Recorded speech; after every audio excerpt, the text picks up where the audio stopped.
I woke up at 7:18 in the morning to a silence that felt deliberate. Not peaceful, not sleepy. Chosen. The banner I had taped to the wall the night before was gone. The cheap one that said "Happy Birthday" in uneven gold letters. The balloons were gone too, on the kitchen counter. The cake I baked after my cafe shift, half vanilla, half chocolate, because my mother once told me that full chocolate felt childish, had disappeared. Only crumbs remained. A clean knife rested beside them, wiped down with care. I stood there for a long moment, waiting for a voice, a laugh, the sound of the coffee machine. Nothing came. Right then, before the story goes any further, I want to be clear about one thing. The entire content of the video is a fictional work created by the writing team of the Family Afterlight channel, intended to reflect common conflicts in families and society, helping viewers recognize their emotions and choose a more positive way of living. The garage door stood wide open. On the kitchen island lay a printed boarding confirmation. Palm Springs. Departure time, 5:45 in the morning. Beneath it, my mother's handwriting curved neatly across a sticky note.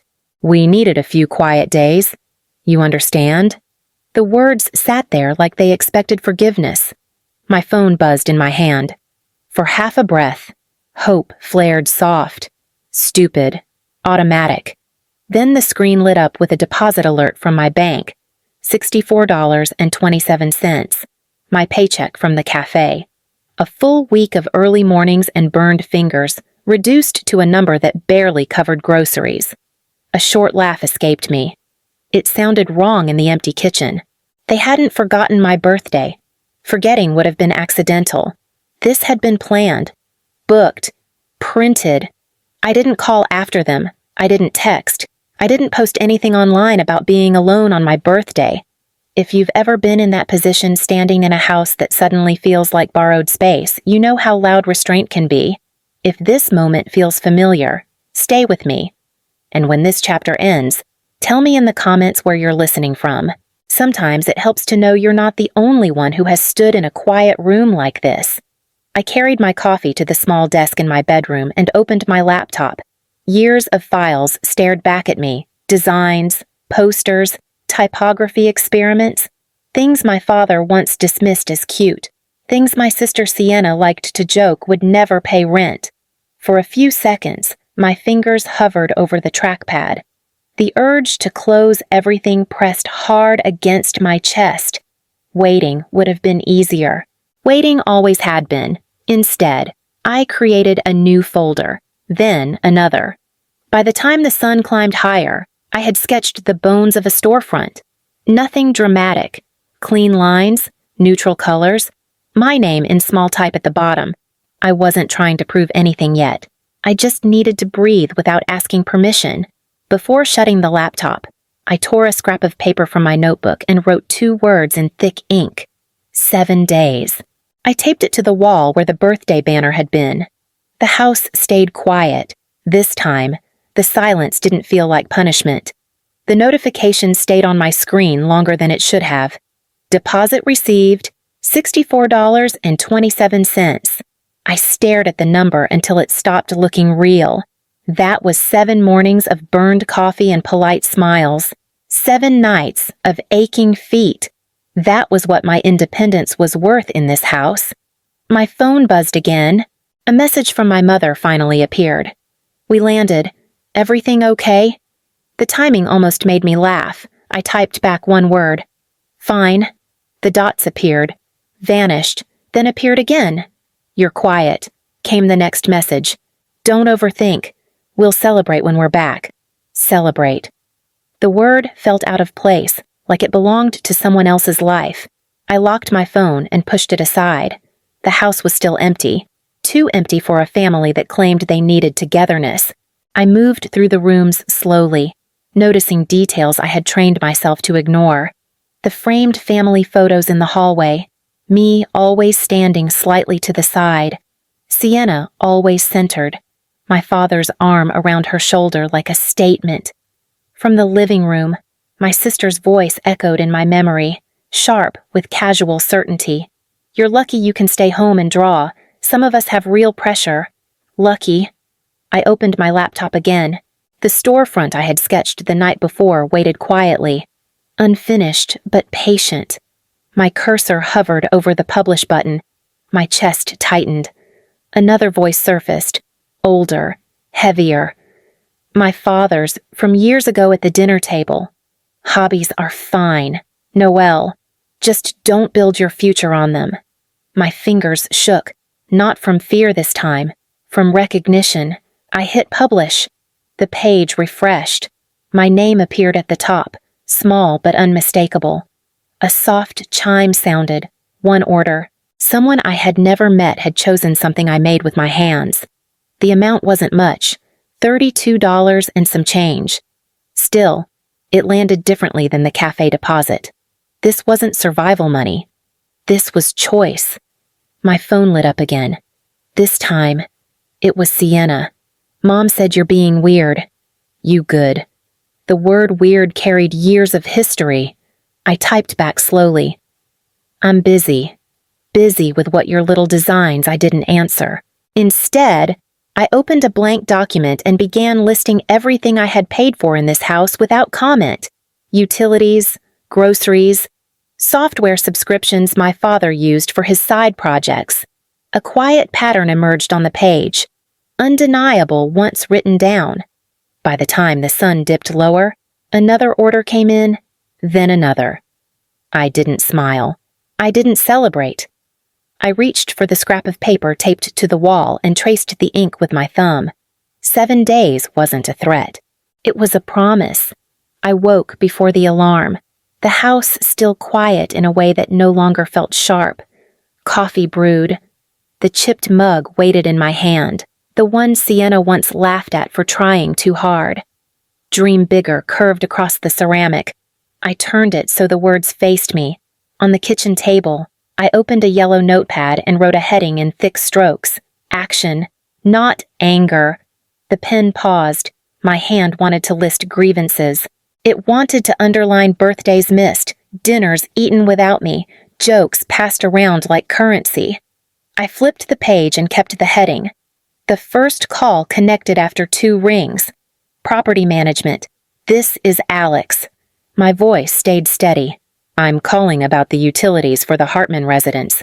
The operating account is under my name. A brief silence followed, professional and cautious. Can you verify I recited details without rushing? My address. The account number. The email tied to it. The pause stretched again. Longer this time. That account shows multiple auto payments scheduled this week. That's correct. I need a temporary freeze pending verification. Another quiet moment. Is there an issue? There is? My voice carried no heat. I need time to review. The confirmation arrived with a click. We'll flag it. Thank you.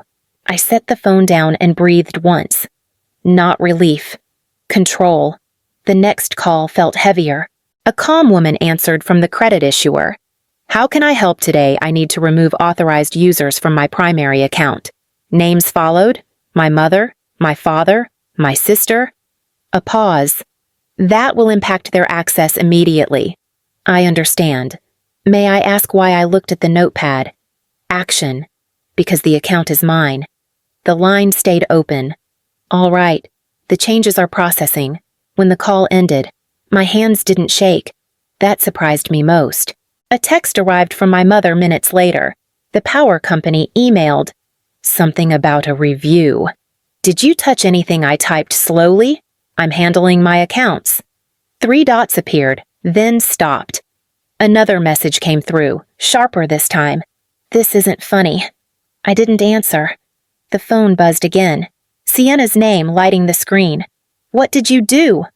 Her voice rushed through the speaker. Dad's card didn't work at breakfast. I reorganized my finances. That's not what this is about. Irritation bled through. You don't just pull things without warning. I didn't pull anything. I reclaimed. A scoff cut in. You're being dramatic. No. My voice stayed even. I'm being accurate. The line went quiet. Not disconnected. listening. "You always do this," she muttered. "You go silent and make it weird." Silence had always been their word for boundaries. "I'll talk later." The words landed clean. "I have work." I ended the call before she could answer. Back at the table, I added one more line beneath the heading. No explanations, only consistency. The mug warmed my palms. The house remained still. For the first time, the quiet felt earned. By noon, the quiet had started to echo back. My phone lit up again and again, vibrating across the table like it wanted to escape. I didn't rush to answer. I watched the screen until it stilled, then picked it up. My father's name. I let it ring once more before answering. "What's going on with the accounts?" His voice came clipped, controlled, already irritated. The utilities flagged a review, and my card declined at the office. "I'm reviewing my finances." A sharp exhale followed. "Your finances are tied to this household." They were. The correction landed softly. "That's what I'm fixing. This isn't the time for experiments." His tone shifted, the way it always did when he believed authority alone should end a conversation. "We're out of town." "I know." "Then don't create problems while we're gone." I didn't create anything. My words stayed level. I stopped covering things that were never mine to manage. A pause, not disbelief. Calculation. "You've always been responsible," he continued, slower now. "That's why we trusted you. Trusted me," I repeated, "or relied on me." Silence stretched. The line stayed open. My mother cut in, her voice gentler, threaded with warning. "Noelle, this feels reactive. We needed a break, not consequences. I'm not reacting." I leaned back in my chair. "I'm restructuring what her patience thinned. You don't just freeze an operating account without telling us. That account is under my name. It's a family account. It's legally mine." Another pause. This one heavier. "You're overthinking," she insisted. "You always do this. You take things personally. I take responsibility." I replied, "There's a difference." My father's voice returned, tighter. "Turn everything back on. We'll talk when we're home." "No." The word settled between us, final and unfamiliar. "You don't get to decide that," he snapped. "I already did." Sienna jumped onto the call without warning, her voice sharp with panic. "Mom, Dad, my card won't work. I'm standing in a store." "That's because you're an authorized user," I explained calmly. "I removed that access. You can't do that." Disbelief cracked through her words. "You didn't even ask. I don't need permission to manage my own credit. This is insane." She pushed. "You're punishing us." "I'm opting out." My mother tried again, softer this time. "Honey, you're being hurtful. I'm being precise." The line went quiet, not one voice, all of them. Then my father returned, measured and low. "You're risking real damage." "I'm preventing it." "From what? From disappearing and pretending nothing depends on me." Another stretch of silence followed, longer than before. "We raised you better than this," he muttered. I looked down at the yellow notepad, at the words written in thick ink. Action, not anger. "You raised me to be reliable." My voice didn't waver. "You just didn't expect me to apply that to myself." No one responded. The call ended without goodbye. I set the phone down gently. Not because I was calm, because I was done shaking. An email notification appeared moments later from the utility company, confirming the account review. Another followed from the credit issuer, listing completed changes. Nothing dramatic. No alarms, no accusations. Just systems adjusting to the truth. I took a breath, slow and full, and closed my laptop. Whatever came next would not be an accident. The co-working space smelled like burnt coffee and quiet ambition. I chose the smallest desk available, tucked near a wall where no one could see my screen unless I invited them to. The receptionist slid a clipboard across the counter. Month to month, she offered, her tone neutral, practiced, no commitment beyond that. That works. The words came out lighter than expected. She glanced at my laptop, then back at me. What do you do design? I answered. The word didn't wobble. A pause followed. Not dismissive, just curious. Freelance. For now. She nodded and handed me a key card. No skepticism. No follow-up. That alone felt like progress. I sat up in silence, headphones on but no music playing. The storefront dashboard glowed on my screen. Numbers updating slowly, deliberately. Another order appeared. Then another. Not life-changing. Not yet. Still, each notification landed like proof that I existed somewhere outside my family's ecosystem. My phone buzzed. A message from my mother lit the screen. Your father is stressed. This isn't helping. I typed back carefully. I'm working. A reply came quickly. We're family. The words hovered, heavy with expectation. I didn't respond. An hour later, another notification chimed. A message from a customer this time. This print feels like it understands me. My throat tightened. Not from pride. From recognition.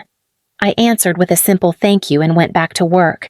Late afternoon, a woman at the desk across from me leaned over, curiosity edging her voice. Those designs yours? I turned to the screen slightly. They are. She studied them, then smiled. They feel honest. Thank you. What do you charge? Depends on the piece. She nodded once. Good. Don't undersell.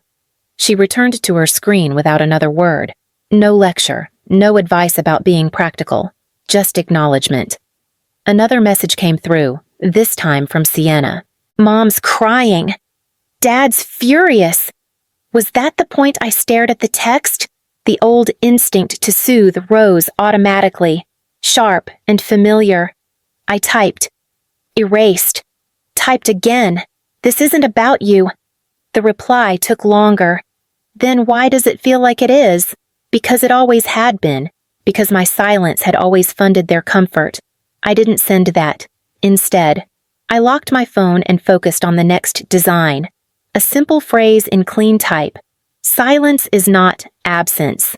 The order count ticked up again. By the time the sun dipped low enough to throw shadows across the room, my shoulders ached and my mind buzzed. It wasn't exhaustion. It was momentum. I packed up slowly, letting the moment settle. On the way out, the receptionist glanced up. See you tomorrow. Yes, the word felt earned. Outside, my phone remained quiet. Inside, something steady had started to breathe. I almost walked past the boutique. The front window held a handful of framed prints, spaced wide apart, each one breathing on its own. Nothing flashy, nothing loud. My reflection hovered over the glass for a second before I pushed the door open. A soft bell rang. A woman with silver hair looked up from behind the counter. Her posture was relaxed, alert without being guarded. Can I help you? I'm an artist. The words came out slower than I intended. I sell prints online. She studied my face instead of my clothes. Do you have samples? I unlocked my tablet and handed it over. No pitch. No explanation. Just the work. She scrolled once, then again. Her expression didn't change, which made my chest tighten. These aren't decorative, she noted at last. They're personal. They're meant to be. Her eyes lifted to mine. You make these alone. Yes. Another pause. Not uncomfortable. Evaluative. I don't take risks lightly. She continued. Especially not on new artists. I understand. She set the tablet down carefully. I'll test 5 pieces. Consignment? 1 week. My breath caught. 5. That's what the wall can hold without crowding. She replied. Frames included. You handle delivery. I can do that. A faint smile appeared. Not indulgent. Not kind out of pity. Good. Don't overthink it. I nodded, holding myself still. She slid a small card across the counter. Drop them off tomorrow morning. Thank you. Don't thank me yet. Her gaze sharpened, just slightly. Let the work speak first. Outside. My phone vibrated. A message from my father waited on the screen. This has gone far enough. Call me. I didn't. Another buzz followed, this time from my storefront. Order confirmed. The amount wasn't impressive. $41 and change. Still, it came from someone who had chosen it without obligation. I walked home with my tablet pressed against my side. The weight grounding. 5 frames. 1 wall. 1 week. Not a promise. An opening. The sound of tires on gravel reached me before the text alerts did.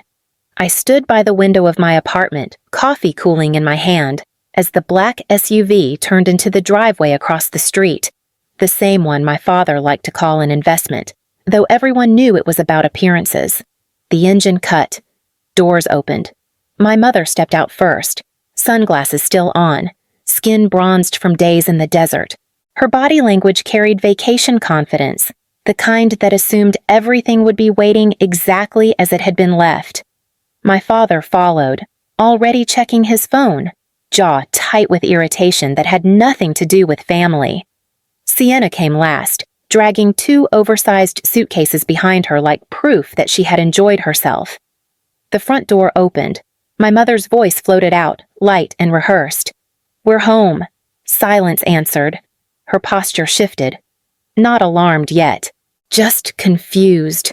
My father crossed the threshold next, his voice cut sharper.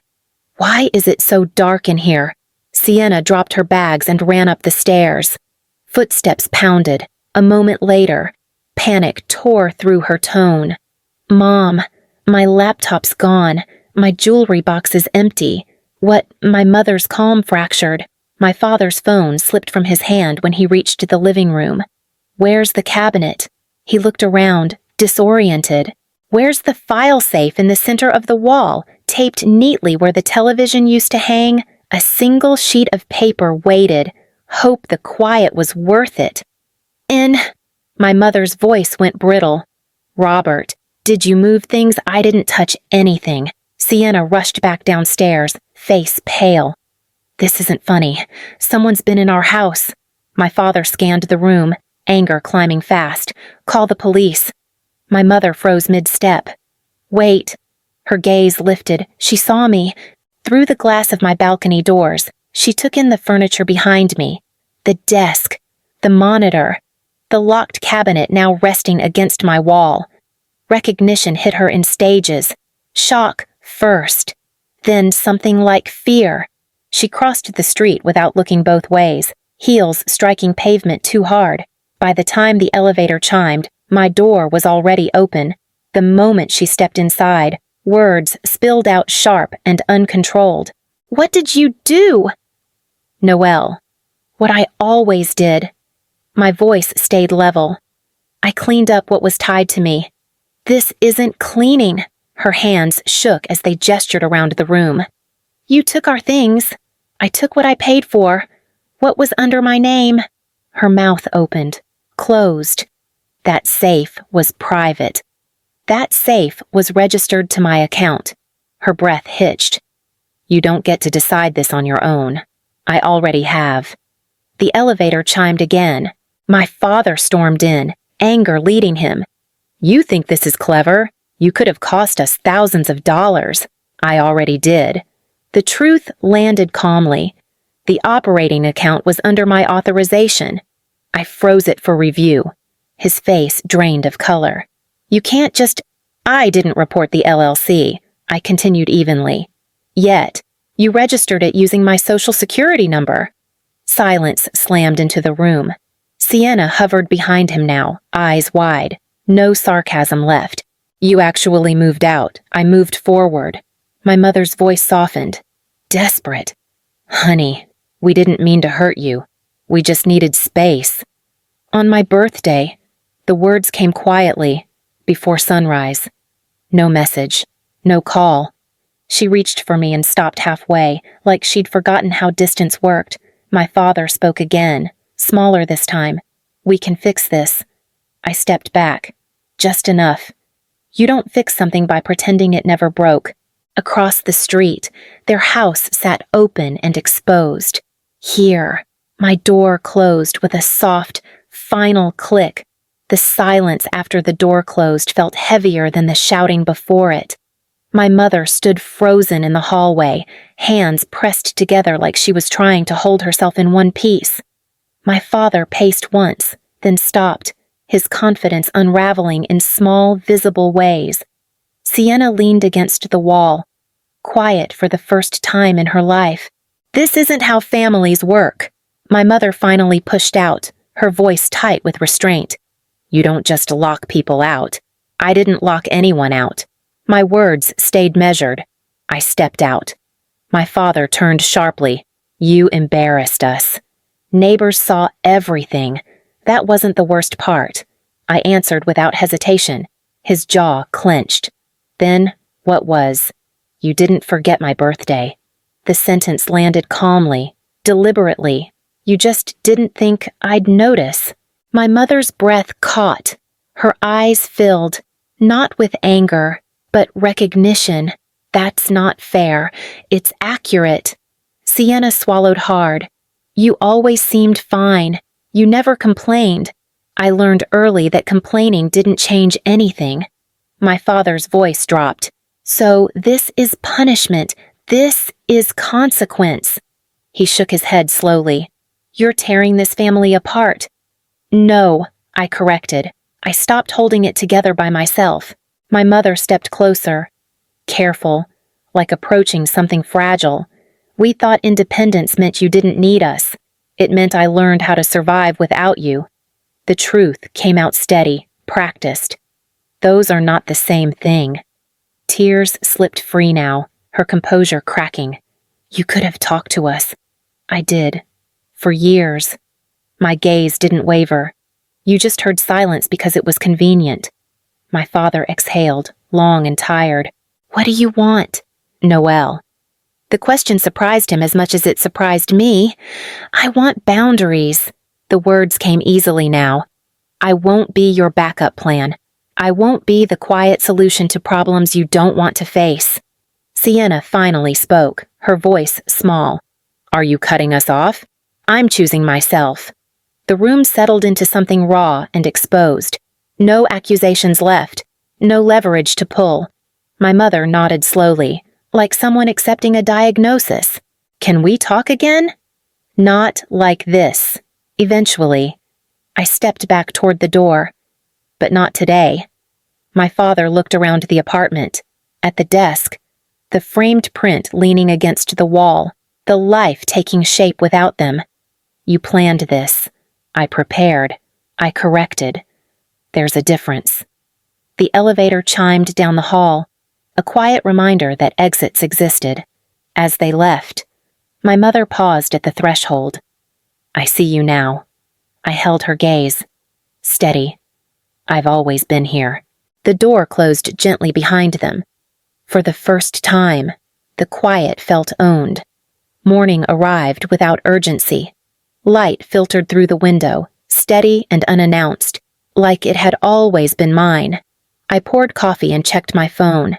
No missed calls, no demands, just a notification from my storefront confirming another order. Not a milestone. Enough. Later that day, my mother's name appeared on the screen. "Can we talk?" Just us. I considered it, then typed back. "The cafe on 3rd Street, 4 in the afternoon." She was already there when I arrived, hands wrapped around a cup she hadn't touched. The woman across from me looked different. Smaller. Not defeated, just quieter. "I didn't know how much you carried." Her voice cracked around to the truth. I stopped carrying it. The words settled gently between us. A slow nod followed. "I thought silence meant strength." "It can," I offered.